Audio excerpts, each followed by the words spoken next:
Zoila, huwag mo na akong tanungin. Dalhin mo na lang ang sulat doon. Kung ayaw ni Zoila, edi ako na lang, Dolores. Akin na yan. Alam mo ba kung saan ang rehabilitation na yan? Oo, Dolores, alam ko. Pakidala mo, pakiusap. Sige na. At kung pwede lang sana, hintayin mo kung ano ang sagot niya. Pakiusap, Zoila. Ano ang pangalan niya? Hi, Mama. Ba't mo naisip na meron akong girlfriend? Bakit? Wala ba talaga? Kapag nagdesisyon ako magka-girlfriend at pakakasalan siya, isasama ko siya dito, Mama. Gusto ko muna siyang makilala bago mo sabihin sa akin, nagdesisyon ka na, Fernando Jose. Madali lang naman gawin ang gusto ko, hindi ba anak? Lagi kong ginagawa yun, Mama. Ginagawa kong gusto niyo kahit na ayoko. Kailangan nagsasakripisyo kahit sa maliit na paraan ng anak para sa ina. Hindi maliit ang sinasakripisyo ko, Mama. Wala ka ng ibang sinakripisyo kung hindi ang musika.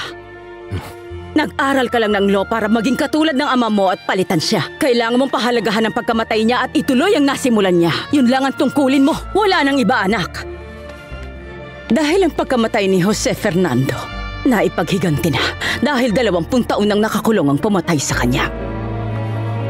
Diyos ko, bakit ganito ang buhay?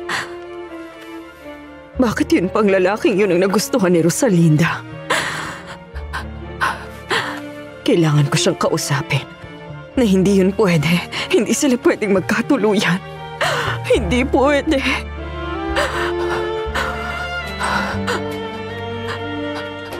Si Rosalinda siguro yun.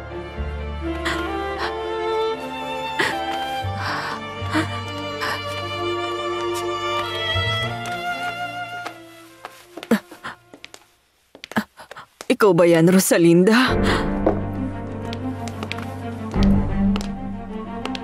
Anong ginagawa mo? Ang iyong mama, tinatanong niya ako.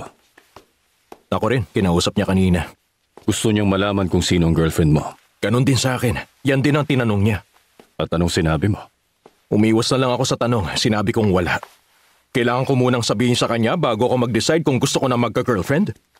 Hindi pa rin nagbabago si Valeria. Kaya pa rin ang dati na gustong kontrolin ang lahat. Ang papa mo lang ang hindi niya nagawang kontrolin. Si Papa. Unfair ang pagkamatay niya. Bakit napakaaga niyang namatay?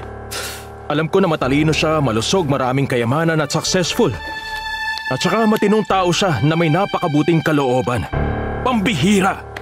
Hindi ko matanggap na papatayin lang siya ng isang tao na pag-alagala lang. Di nyo alam? Nagbibihis ako. Saan ka pupunta? Doon sa disco, para magpakasaya. Sabi mo wala kang pera. Oo, kanina wala. Pero ngayon meron na. Heto. Saan mo nakuha yan? Ninakaw ko doon sa lalaking mangmang. Beto! At ninakaw ko rin tong bagong-bago na jacket niya. Sinabi ko na sa inyo. At alam nyo, hinabol na nga ako ng mga pulis kanina. Pero hindi nila ako nagawang hulihin. Ay, Beto! Ano bang nangyayari? Papatayin mo ako sa sama ng loob. Alis na ako. Sawa na ako sa mga drama. Beto! Beto, bumalik ka, anak! Teka lang, Beto! Teka! Hinayaan mo nang tumindi yung galit na tinanim ng mama mo. Totoo naman ang sinabi ng mama ko. Bakit hindi ako magagalit doon sa pumatay? Binaril niya sa likod si Papa. Duwag siya, hindi man lang niya binigyan ng pagkakataon si Papa na dumepensa. Ganun na lang. Anong gusto niyo? Tama na yan, Fernando Jose. Sa tingin niyo, dapat ko siyang kaawaan? Maikli pa nga 20 years na sinintensya sa kanya.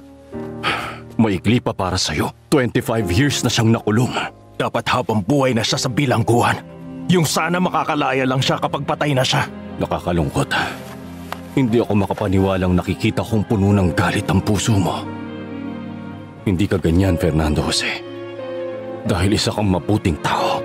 Sa kanya, hindi. Matindi ang ginawa niya sa atin at galit ako sa kanya. Galit ako ng sobra sa kanya. Siya ang taong kinamumuhian ko. Hinding-hindi ko siya mapapatawad. Maswerte pa rin siya at 20 years lang siya makukulong. At sana hindi ko na siya makita buong buhay ko, Tito.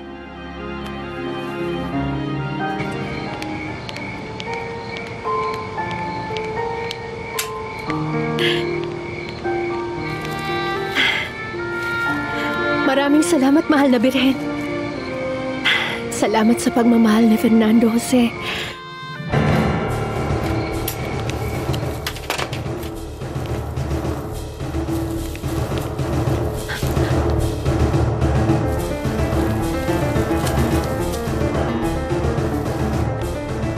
Mama? Ano nangyari sa'yo, Mama? Mama! Gumising ka! Ano nangyari sa inyo? Mama! Mama!